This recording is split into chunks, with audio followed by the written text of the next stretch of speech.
Thermostat temperature control ang tawag dito mga kaibigan.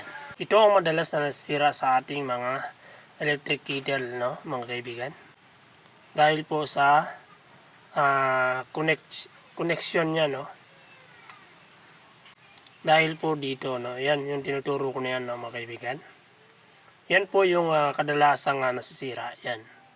Minsan kasi ay hindi yan nagdidikit, no. Minsan nag-spark po kasi yan. Kaya minsan nangangalawang, minsan nangingitim dahil sa spark, no. Sa kalawang naman dahil sa katagalan, no. At minsan sa katagalan ay naluluto po, no, yung kanyang plastic, no. Yung kanyang pagdikit. Kaya yun yung umaangat po yun. Yan ang hindi nagdidikit, yung dalawang yan.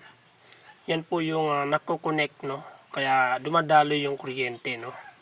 Kaya kala natin ay yan sira ng ating electric kettle dahil wala nga itong power, hindi na gumagana, no. Dahil po dyan mga kaibigan. Yan po yung dahilan, no. Kaya walang kuryente na dumadaloy. Kaya minsan walang kuryente. Kaya yan lang po mga kaibigan yung dahilan. Kaya kala natin sira, no, ang ating electric kettle. Yun lang mga kaibigan ng tips. Salamat po. Follow and share mga kaibigan.